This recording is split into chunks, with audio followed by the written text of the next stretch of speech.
वास्तविक संख्या ना, वास्तविक संख्या। वास्तविक संख्या में आप संख्या रेखा पढ़ेंगे ना, क्या संख्या रेखा बोलना है ना।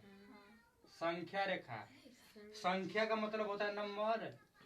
क्या होता है नंबर। संख्या का मतलब क्या होता है नंबर। और रेखा का मतलब लाइन। रेखा का मतलब लाइन। संख्या का मतलब नंबर और रेखा का मतलब लाइन, यानी कि नंबर लाइन।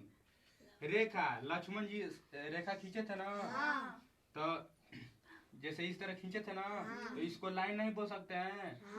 तो देखो रेखा को लाइन बोलेंगे और संख्या को नंबर ना, तो इसी को कहते हैं संख्या रेखा यानी नंबर लाइन ना। नंबर लाइन किसे कहते हैं? जिस पर सभी वास्तविक संख्या जो है, वास्तविक संख्या पूर्णांक संख्या जो है ना, सभी लिखी जाए। जैसे ये मान के चलिए नंबर लाइन है ना, अब ये नंबर लाइन अनंत तक जाएगा। कहाँ तक? अनंत तक। इधर भी अनंत तक जाएगा। अब नंबर लाइन में नंबर लाइन इधर अनंत तक जाएगा, इधर भी अनंत तक जाएगा। अब इसमें एक बस स्टैंड होता है। क्या होता है? बस इसे जीरो मान लेते हैं। क्या मान लेते हैं? जीरो। अब जीरो एकदम बीचों बीच है ना, इसे बस मानेंगे। अब इधर जाएंगे ना, हमारा जो हाथ होता है ये वाला दाएं होता है, इस वाले को बाएं कहते हैं। तो देखो इधर दाएं है ना, तो इसे दाएं कहेंगे। क्या कहेंगे? दाएं। इधर बाएं है, तो इसे क्या कहेंगे? बाएं ना। क्या कहेंगे? बाएं। दाएं का मतलब कि राइट। क्या होगा? राइट। अब बाएं का मतलब कि लेफ्ट। क्या होगा? लेफ्ट। यानी कि राइट और लेफ्ट। तो देखो दाएं हमेशा जो होता है बड़ा काम करता है, जो मेन काम होता है दायां। तो इधर हमेशा बड़ा लिखेंगे ना, यानी कि बढ़ते क्रम में। यानी कि जीरो के बाद एक आएगा, एक के बाद दो के बाद तीन के बाद चार। अभी अनंत तक जाएगा। अब गिनती भाई अनंत तक ना है, ये जरूरी थोड़ा ना कि खाली 4 तक है, खाली 100 तक है, अनंत तक है ना गिनती। अब देखो अब इधर जीरो के इधर जब आएंगे तो माइनस में आने लगेंगे ना, यानी कि इससे पता चलता है कि जो जीरो के दाएं साइड में है ये सब धनात्मक है। क्या है? धनात्मक। धनात्मक का मतलब ना कि पॉजिटिव। क्या? यानी कि प्लस में, प्लस का सिंबल ना। तो धनात्मक यानी कि प्लस में, इधर की सभी संख्या क्या रहती है? प्लस में ना। अब बढ़ते क्रम में है कि नहीं? एक के बाद दो, दो के बाद तीन, तीन के बाद चार है ना बढ़ते क्रम में। तो इसे बढ़ते क्रम भी लिख सकते हैं। क्या लिख सकते हैं? बढ़ते क्रम। बढ़ते क्रम या आरोही क्रम, या आरोही क्रम लिख सकते हैं ना। असेंडिंग लिखते हैं, असेंडिंग ऑर्डर। आरोही क्रम को असेंडिंग बोलते हैं। क्या बोलते हैं? अब बढ़ते क्रम को इंक्रीज बोलते हैं। क्या कहते हैं? इंक्रीज। अब देखो इधर, अब जीरो के बाद जो आएगा ना इधर सब माइनस में आएगा। जैसे माइनस है, क्या आएगा? माइनस है। यहाँ पर क्या आएगा? -2। यहाँ पर क्या आएगा? -3। यहाँ पर क्या आएगा? -4।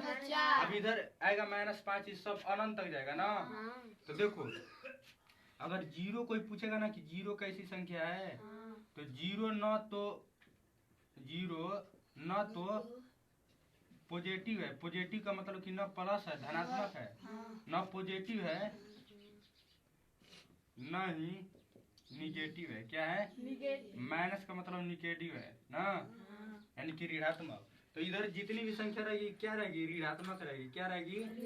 ऋणात्मक। ऋणात्मक का मतलब कि नेगेटिव। क्या? माइनस का मतलब निगेटिव ना।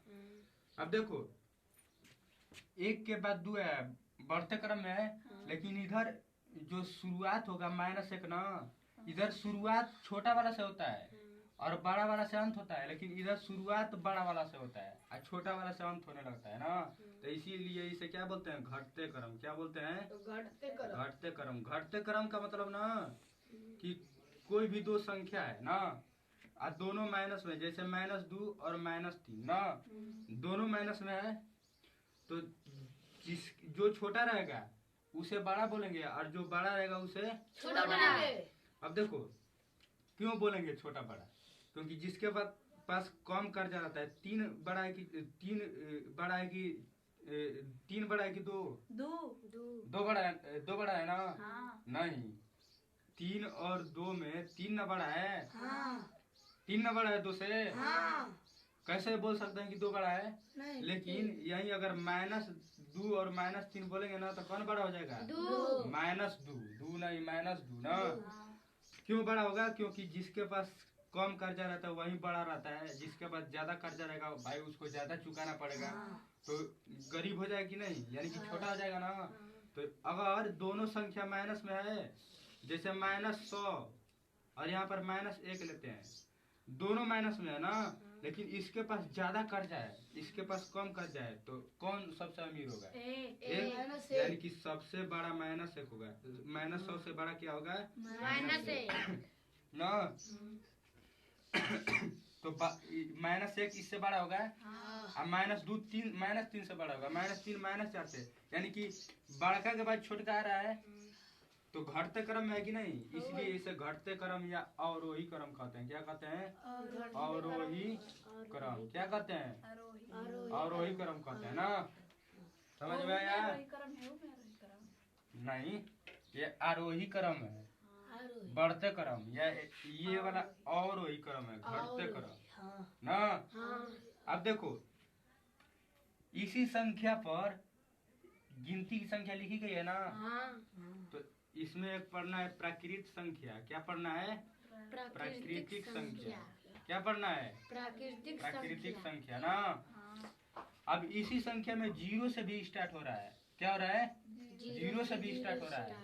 तो जो 0 से स्टार्ट होता है उसे क्या कहते हैं? पूर्ण संख्या। क्या कहते हैं? पूर्ण संख्या। क्या कहते हैं? पूर्ण संख्या ना। अब इसी में ऐसी संख्या है ना कि जो 2 से केवल कटती है। किससे? 2 से ना।